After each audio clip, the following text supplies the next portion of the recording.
नमस्कार, स्वागत है आपका अपना बिहार के इस बुलेटिन में। आपके साथ मैं हूं सोनाली सिंह। बुलेटिन की शुरुआत करते हैं। बिहार में 4 दिनों से उपद्रव लगातार जारी है। उपद्रवियों ने राष्ट्रीय संपत्ति को नुकसान पहुंचाने के साथ साथ बीजेपी नेताओं और उनकी गाड़ियों पर भी हमला बोला। बीजेपी ने प्रशासन से लेकर सरकार पर सवाल उठाया तो चंद घंटे के भीतर ही बिहार के 10 बड़े नेताओं को वाई श्रेणी की सुरक्षा दे दी गई। अब सवाल यहां पर यह है कि क्या बीजेपी नेताओं को बिहार पुलिस पर भरोसा नहीं है? रिपोर्ट देखिए।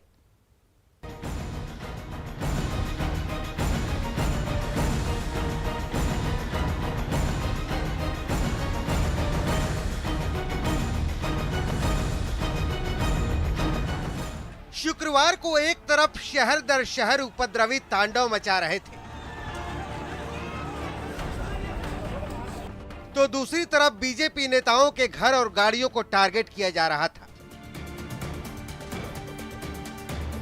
गुरुवार को नवादा में बीजेपी एमएलए अरुणा देवी और छपरा में डॉक्टर सीएम गुप्ता के घर हमला। शुक्रवार को बेतिया में deputy CM Renu Devi, Bihar BJP के अध्यक्ष संजय जायसवाल के घर और विनय विहारी की गाड़ी पर हमला। नवादा, मधेपुरा और मधुबनी में बीजेपी दफ्तरों को आग के हवाले किया गया। हमले की 8 तस्वीरें बीजेपी को टारगेट करने वाले संजय जायसवाल के आरोपों को पुख्ता करती हैं।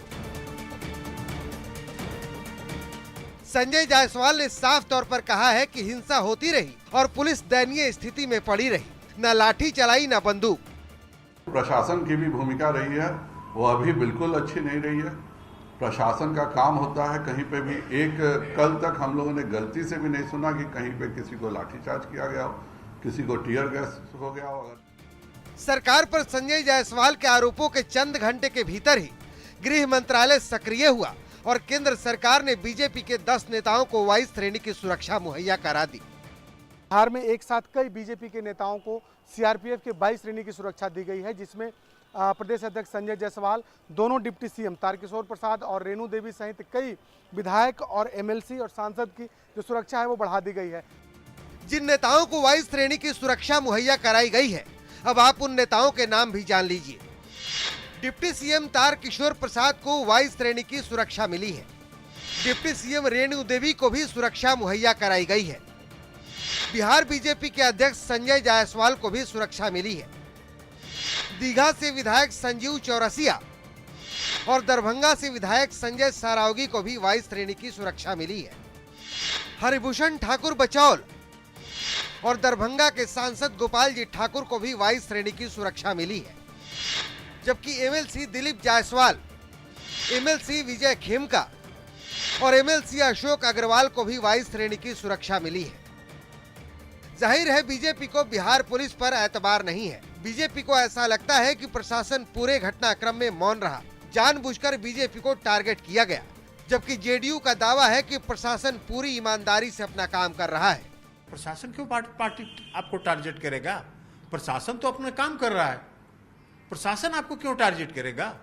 जाहिर है अग्निपथ की आग की आंच अब बिहार की सियासत को गर्म करने लगी है। पटना से न्यूज़ 18 के लिए शैलेंद्र कुमार की रिपोर्ट।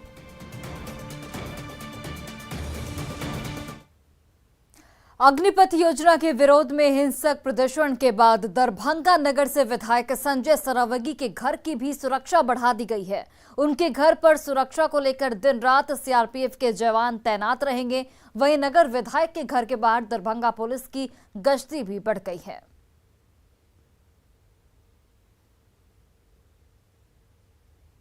ऐसा नहीं है कि बिहार सरकार पर भरोसा नहीं, लेकिन 3-4 दिनों से जो घटना पूरे राज्य में घटी, हमारे प्रदेश अध्यक्ष संजय जायसवाल जी के घर में, उप मुख्यमंत्री रेणु जी के घर में, कई एमएलए के घर में, कई ट्रेनों को आग लगा दिया गया, कई सरकारी संपत्तियों को नुकसान पहुंचाया गया, कई वाहनों को आग लगा दिया गया। तो केंद्र सरकार सभी जगह सुरक्षा कर्मी को डिप्लॉयमेंट किया गया। ऐसा नहीं है कि बिहार की सुरक्षा पर भरोसा नहीं। शुक्रवार को बिहार के स्टेशनों पर जमकर उत्पात हुआ। सबसे ज्यादा उत्पात और अगजनी लखीसराय स्टेशन पर की गई।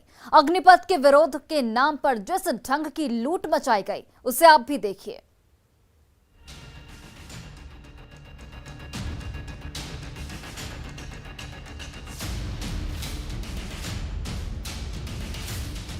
इन दो चेहरों को पहचान लीजिए, ध्यान से देखिए इन्हें। ये छात्र का चोला ओढ़े वो लुटेरे हैं जिन्होंने शुक्रवार को लखीसराय स्टेशन पर दिन दहाड़े लूट मचाई। कहने को तो अग्निपथ योजना के विरोध के नाम पर आंदोलन हो रहा था, लेकिन की गई लूट और ये सामान देखिए। वीडियो फुटेज के आधार पर नगर थाना पुलिस ने संतर मोहल्ले में छापेमारी की और वहां से लूट के सामान को बरामद किया। लगभग 20-22 आदमी गिरफ्तार हुए हैं और उनकी गिरफ्तारी हेतु छापामारी जारी है। अब लूट की वो तस्वीरें भी देख लीजिए। देखिए कैसे उपद्रवियों ने विक्रमशिला और जन सेवा एक्सप्रेस ट्रेन में आगजनी की, जिसकी वजह से एक यात्री की मौत भी हो गई थी। ट्रेनों में आग लगने के बाद उपद्रवियों ने लूटपाट को अंजाम दिया और लूट के सामान को अपने साथ लेते गए। लखीसराय स्टेशन पर हुए बवाल के बाद पुलिस ने कार्रवाई तेज कर दी है। इस बवाल के बाद किऊल रेल थाने में 45 नामजद और 1000 अज्ञात लोगों पर एफआईआर दर्ज किया गया है। पुलिस ने कार्रवाई करते हुए 22 लोगों को गिरफ्तार किया है। आगजनी में एक यात्री की मौत भी हो गई थी। पुलिस की तरफ से पूरे आंदोलन को व्हाट्सएप ग्रुप के जरिए शुरू करने की बात कही जा रही है। पुलिस व्हाट्सएप ग्रुप की भी तलाश कर रही है। इसमें कुल अभी 22 लोग की गिरफ्तारी हुई है और लगभग 45 नामजद हैं। इसके अलावा व्हाट्सएप ग्रुप पे भी ये लोग एक टीम गठित करके सभी लोग को चैनलाइज करके गांधी मैदान बुलाया है, उसको भी हम लोग खंगाल रहे हैं। उसमें भी कई ऐसे अभियुक्त हैं जो नेम्ड होंगे और वो लोग भी जेल जाएंगे। काश की घटना के पहले पुलिस अलर्ट रहती तो न तो लखीसराय स्टेशन पर लूट होती, न विक्रमशिला एक्सप्रेस और जन सेवा एक्सप्रेस जलाई जाती। खैर, आप इन उपद्रवियों को गौर से देख लीजिए और इन्हें पहचान लीजिए। सवाल उठता है कि ये आंदोलनकारी हैं या लुटेरे, जो आंदोलन के नाम पर लोगों की संपत्ति लूटते हैं और ट्रेनों में लूट की वारदात को अंजाम देते हैं। रोकने पर पुलिस पर पत्थरबाजी करते हैं और सरकारी संपत्ति में आग लगा देते हैं। न्यूज़ 18 के लिए लखीसराय से राकेश कुमार की रिपोर्ट।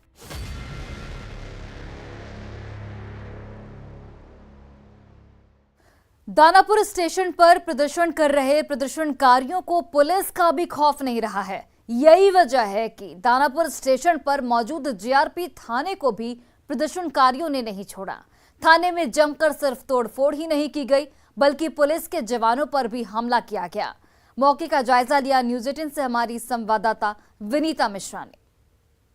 प्रदर्शनकारियों को पुलिस का खौफ नहीं है, उसकी तस्वीर भी दानापुर स्टेशन से सामने आई है, जहां कल 10,000 की संख्या में प्रदर्शनकारियों ने जमकर उत्पात मचाया, ट्रेनों में आग लगाई और सिर्फ ट्रेन ही उन्हें टारगेट उन्होंने नहीं किया, बल्कि स्टेशन पे मौजूद जीआरपी थाने को भी उन्होंने टारगेट किया है और जीआरपी थाने में घुसकर जमकर उत्पात मचाई है। गेट को तोड़ दिया है, जितने भी अंदर थाने में सामान मौजूद थे उसे भी उन्होंने टारगेट किया है। सारे सिस्टम को यहां क्षतिग्रस्त प्रदर्शनकारियों ने कर दिया है और उसकी तस्वीर आप तस्वीरों में साफ तौर पर देख सकते हैं। ये नजारा दानापुर स्टेशन के जीआरपी थाने के अंदर का है। साफ तौर पर यह तस्वीर बयां कर रही है कि प्रदर्शनकारियों ने कैसे, कितना और कैसे जमकर उन्होंने उत्पात मचाई है, कितना नुकसान हुआ है। जिस तरीके से थाने के अंदर प्रदर्शनकारियों ने उत्पात मचाया है, कितना नुकसान हुआ है? बहुत ज्यादा, सारा सिस्टम सब टूट गया है। आप लोग कल यहाँ मौजूद थे? हाँ, मौजूद थे। कितने की संख्या में प्रदर्शनकारी आए थे? लगभग 150। जी। उस समय कहाँ थे आप लोग? हम लोग इसी जगह थे, साइड में खड़े थे। और घुस के तोड़फोड़ किया पूरे? जी। और हमारा कुछ पुलिसकर्मी को भी सब मारा पीटा है। पूरा सामान हम लोग का बाइक वगैरह कुछ प्राइवेट बाइक था, वो भी चोरी कर लिए थे, तोड़ताड़ करके जला दिया गया। हमारे डीएसआरपी साहब का गाड़ी जला दिया गया। जो यहाँ के इंचार्ज हैं उनको प्रदर्शनकारियों ने उनकी पिटाई भी की है, वो भी हमारे साथ मौजूद हैं। ये सर उन्होंने फोड़ दिया। जी। क्या नाम हुआ आपका? हवलदार सतीश कुमार सिंह। तो कल वो लोग आए थे तोड़फोड़ करने या फिर हमला भी कर रहे थे? हमला भी कर रहे थे और तोड़फोड़ भी कर रहे थे। हम लोग यहाँ 1000-2000 की संख्या में वो लोग थे। हम लोग दरवाजा बंद करके। तो आपने फोर्स की डिमांड नहीं की कि और चाहिए फोर्स? फोर्स की तो डिमांड हो रहा था, लेकिन फोर्स समय पर मौजूद नहीं हो पाया। फोर्स आते आते देर हो गई, तब तक प्रदर्शनकारी जमकर उत्पात मचा चुके थे। कैमरा पर्सन मनीष जुनेजा के साथ विनीता मिश्रा, न्यूज़ 18 पटना। और देखिए, हंगामा और बिहार बंद को लेकर राज्य भर में 251 ट्रेनें आज रद्द रहीं, जिसका सबसे बड़ा असर पटना जंक्शन पर देखने को मिला। पटना जंक्शन से भले ही ट्रेनें नहीं गुजर रही हैं, लेकिन यात्रियों की भीड़ यहां पर कम नहीं है। हजारों यात्री कल से ही पटना जंक्शन पर यात्रा का इंतजार कर रहे हैं और परेशान हैं। जायजा लिया न्यूज़ 18 से हमारे संवाददाता रजनीश कुमार ने। बिहार में ट्रेनें रद्द हैं और मुसाफिर परेशान हैं। कई ऐसे मुसाफिर हैं जो पिछले 24 घंटे से पटना जंक्शन पर अपने सफर का इंतजार कर रहे हैं। जरा देखिए तस्वीर आप, जहां तक आपकी नजरें जाएंगी वहां मुसाफिर ही मुसाफिर हैं, लेकिन इनके सफर की शुरुआत कब होगी ये कोई नहीं जानता है। यानी मझधार में फंस चुके हैं, जिनको ये जानकारी नहीं थी कि पटना पहुंचेंगे और वहां पर ये खबर मिलेगी कि ट्रेनें रद्द हो जाएंगी।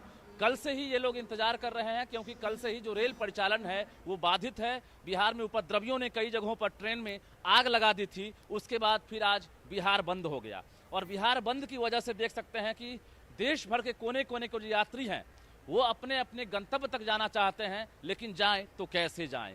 कई ऐसे यात्री हैं जो पिछले 24 घंटे से अपने परिवार के साथ, सामान के साथ प्लेटफॉर्म नंबर 1 पर इंतजार कर रहे हैं। रेल की पटरियों की तस्वीर आपको दिखा देते हैं। जो प्लेटफॉर्म नंबर 1 हमेशा एक तरह से कहिए कि इंगेज हुआ करता था, और ये जो पटरी है इस पर आप देख सकते हैं हमेशा ट्रेन की आवाज सुनाई देती थी।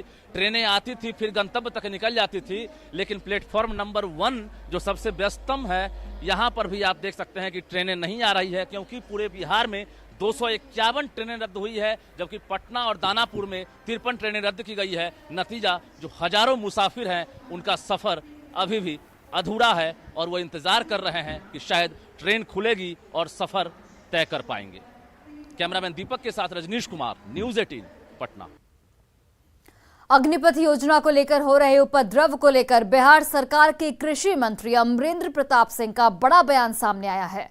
कृषि मंत्री ने कहा कि ये योजना भारत के युवाओं की बेहतरी के लिए है। इस योजना के अंतर्गत जो लोग भी 4 साल की नौकरी पूरी करेंगे उन्हें सरकारी नौकरियों में जगह दी जाएगी। खासकर कृषि विभाग में इन नौजवानों को पहले प्राथमिकता मिले, सरकार इसके लिए कार्य योजना बनाएगी। शिक्षित सैनिक के रूप में वो जहां रहेंगे अनुशासन के साथ काम करेंगे, उनकी मांग हर जगह होगी, तो स्वाभाविक रूप से कृषि विभाग में भी वैसे लोगों की आवश्यकता है, तो उनकी प्राथमिकता तो रहेगी, जरूर रहेगी। और अग्निपथ की आग का असर दानापुर स्टेशन के फूड प्लाजा पर भी देखने को मिला। प्रदर्शनकारियों ने सिर्फ ट्रेन में आग ही नहीं बल्कि उन्हें जो भी मिला उसे तोड़फोड़ कर दिया। स्टेशन के फूड प्लाजा में जमकर लूटपाट की गई और लाखों की क्षति यहां पर पहुंचाई गई। जायजा लिया न्यूज़ 18 से हमारी संवाददाता वनीता मिश्रा ने। अग्निपथ की आग क्या कुछ जला रही है, हम आपको उसकी तस्वीर दिखा रहे हैं। ट्रेनों को टारगेट किया गया, आग लगाई गई, और सिर्फ ट्रेन को ही आग नहीं लगाई गई, रेलवे स्टेशन पे जितने जो सामान मिले प्रदर्शनकारियों ने उसे भी फूंक डाला है। और ऐसे ही फूड प्लाजा की तस्वीर हम आपको दिखा रहे हैं, जहां जमकर उत्पात मचाया गया है। फूड प्लाजा के गेट को तोड़कर प्रदर्शनकारियों ने जमकर तांडव मचाया है, सब कुछ तोड़ फोड़ कर दिया है। और आज आप यहां पर साफ तौर पर देख सकते हैं कि जो प्रदर्शन की आग है कैसे नजर आ रही है। बिल्कुल सन्नाटा पसरा हुआ है। स्टेशन पे तो सन्नाटा है ही, इस फूड प्लाजा में भी एक भी कोई यहां मौजूद नहीं है। प्रदर्शन की तस्वीर यहां साफ तौर पर देख सकते हैं। टीवी टूटी हुई है, जो यहां के कॉर्नर थे, जो यहां पे सामान रखने के लिए जो डेस्क बनाए गए थे, सबको तोड़ दिया गया है। और ये वही गेट है जिसे तोड़कर प्रदर्शनकारी इस फूड प्लाजा में घुसे और जमकर उत्पात मचाया। कितना का नुकसान हुआ है, जो यहाँ के ऑनर हैं, क्या कुछ नुकसान हुआ है यहाँ पे? मैडम, हमारा कुछ नहीं तो 5-6 लाख रुपए का नुकसान है। एक मतलब हमारा पूरा सामान भरा हुआ था, स्टॉक भरा हुआ था सारा जी। कम से कम वो सारा एक भी चीज नहीं है, प्लस कैश भी लूट ले गया। हमारा गला तोड़ के यहाँ पे कैश लूट गए। 50,000 रुपए पड़े हुए थे, हमारे एक दिन की सेल पड़ी हुई थी पूरी, वो लेके गए सारा। जब प्रदर्शन चल रहा था तो पुलिस मौजूद थी उस वक्त? पुलिस तो थी, लेकिन उतनी भारी संख्या में नहीं थी कि जो उनको कंट्रोल कर पाए। वो इतने ज्यादा लोग थे, कम से कम 10,000 आदमी थे यहाँ पे स्टेशन पे जो उत्पात मचाए हुए थे। हमारे यहाँ अंदर में कम से कम 2,000 आदमी आए हुए थे लूटने के लिए। हम लोग इस दरवाजे के पीछे छिप गए, लास्ट में हमसे नहीं समझ रहा, हमने लोग अपनी जान बचा के यहाँ छिप गए अंदर में। ये दरवाजा मजबूत था तो बच गए हम लोग। नहीं तो हमको भी पूरा हॉस्पिटलाइज कर दिया होता है इन लोगों ने। और ये कोई आंदोलन वगैरह नहीं हो रहा, ये लूट कर रहे हैं और मनमानी कर रहे हैं हर जगह पे। कोई ट्रेन जला रहा है, कोई आदमी, इतने लोग कल परेशान थे, हम लोग अपने दुख लेके, पैसेंजर इतने परेशान थे यहाँ पे कि आप मत पूछिए। हम लोगों ने जो हमारा खाना बना हुआ था हम लोगों ने रात में खिला के उनको भेजा यहाँ से, ये हालत के कारण के भी। बिल्कुल, तो जिस तरीके से ये परेशान हैं, इनका साफ तौर पे कहना है कि प्रदर्शनकारी नहीं है, ये लुटेरे हैं जो लूटने की नीयत से यहाँ पे आए थे। हालांकि इन्होंने अपनी जान इसी गेट के अंदर छुपकर अपनी जान बचाई और कैसे भी इन्हें डर लग रहा था कि कहीं इन्हें मार ना दे। 2000 लोग लगभग इस छोटे से इस एरिया में लोग घुसे थे, जमकर उत्पात मचाया, तोड़फोड़ की और जो भी पैसे थे वो भी लूट लिए हैं। 10,000 की संख्या में यहाँ प्रदर्शनकारी पहुंचे थे और अभी भी जो डर है साफ तौर पर यहाँ महसूस की जा सकती है। कैमरा पर्सन मनीष जुनेजा के साथ Vinita Mishra, news 18 Patna. Social media के जरिए भड़काऊ पोस्ट शेयर करने के मामले में राज्य निर्वाचन आयोग के उप महासचिव आलोक कुमार को ईओयू ने गिरफ्तार किया है। ADG law and order Sanjay Singh ने कहा कि आलोक कुमार ने अपने सोशल मीडिया अकाउंट के जरिए कुछ ऐसा विचार रखा था जिसे भड़काऊ माना गया। इस मामले में आर्थिक अपराध इकाई ने केस दर्ज किया और उसके बाद उनकी गिरफ्तारी की गई। पोस्ट डाला था, आलोक कुमार इनका नाम है, ये उप सचिव है राज्य निर्वाचन विभाग में। तो व्हाट्सएप में इन्होंने ग्रुप में एक आपत्तिजनक पोस्ट डाला था जिस पर ईओयू ने कार्रवाई की है और इनको आज गिरफ्तार कर लिया गया है। कहाँ से गिरफ्तारी हुई है? ये इनको तो इनके घर से गिरफ्तार किया गया है और उसका सचिवालय थाना लाया गया था। उनसे पूछताछ हुई, पूछताछ के उपरांत उन्होंने केस ईओयू ने अपने उसमें दर्ज किया है और इनके विरुद्ध आगे कानूनी कार्रवाई की जाएगी। और इस वक्त की बड़ी खबर आपको जमुई से बताते चले, जहां पर 3 साइबर अपराधी गिरफ्तार किए गए हैं। 2,82,000 कैश इनके पास से बरामद किया गया है। एटीएम और मोबाइल भी बरामद की गई है। लक्ष्मीपुर थाना इलाके से इनकी गिरफ्तारी हुई। श्रवण कुमार, अमरजीत कुमार और रमेश कुमार इनका नाम बताया जा रहा है। पाकिस्तान के साइबर गिरोह से ये ताल्लुक रखते थे, वहां से इन्हें गिरफ्तार किया गया। अपराधियों का संपर्क भी है वहां से। पुलिस मामले की फिलहाल जांच में जुट गई है। तो बड़ी खबर आपको जमुई से बता रहे हैं। और बड़ी खबर बांका से, जहां पर ट्रक और बाइक के बीच सीधी टक्कर हो गई। हादसे में बाइक सवार की जलकर मौत हो गई है। एक बाइक सवार यहां पर गंभीर रूप से जख्मी है। हादसे के बाद धू धू कर जो ट्रक है वो जल उठा है। चांदन थाना के गोनाबारी की ये पूरी घटना। तो बांका से ये बड़ी खबर, जहां पर हादसे में एक बाइक सवार की जलकर मौत हो गई, वहीं एक बाइक सवार यहां पर जख्मी बताया जा रहा है, जिसका अस्पताल में इलाज जारी है।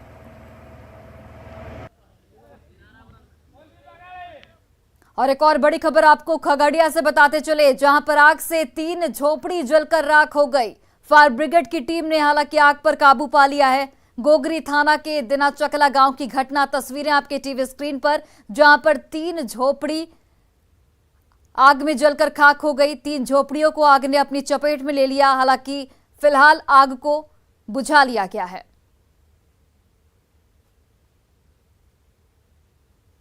पूर्णिया के सुरजापुर गांव में कनकई नदी का भीषण कटाव शुरू हो गया है। स्थानीय लोगों का इस पर कहना है कि कनकई नदी के कटाव की वजह से वार्ड नंबर 11 के 100 परिवार पर कटाव का खतरा मंडरा रहा है। ग्रामीणों ने प्रशासन से मदद की गुहार लगाई है और कटाव निरोधक काम कराने की अपील की है। जाते हैं, रहने के लिए कोई साधन नहीं है, या जो मजदूर करके बाल बच्चा आने यहाँ हम खाते हैं, रहने का कोई व्यवस्था नहीं है। यहाँ कर जाएगा तो हम कहाँ जाएंगे? हमारा सरकार से व्यवस्था करनी चाहिए, हमको रहने को व्यवस्था होनी चाहिए। कोई काम नहीं हुआ। कितना फीट अभी कटा होगा? लगभग कम से कम देखिए 50 फीट होगा। 50 फीट कटाव हो चुका है। और फिलहाल इस बुलेटिन में बस इतना ही। आप देखते रहिए न्यूज 18 बिहार झारखंड।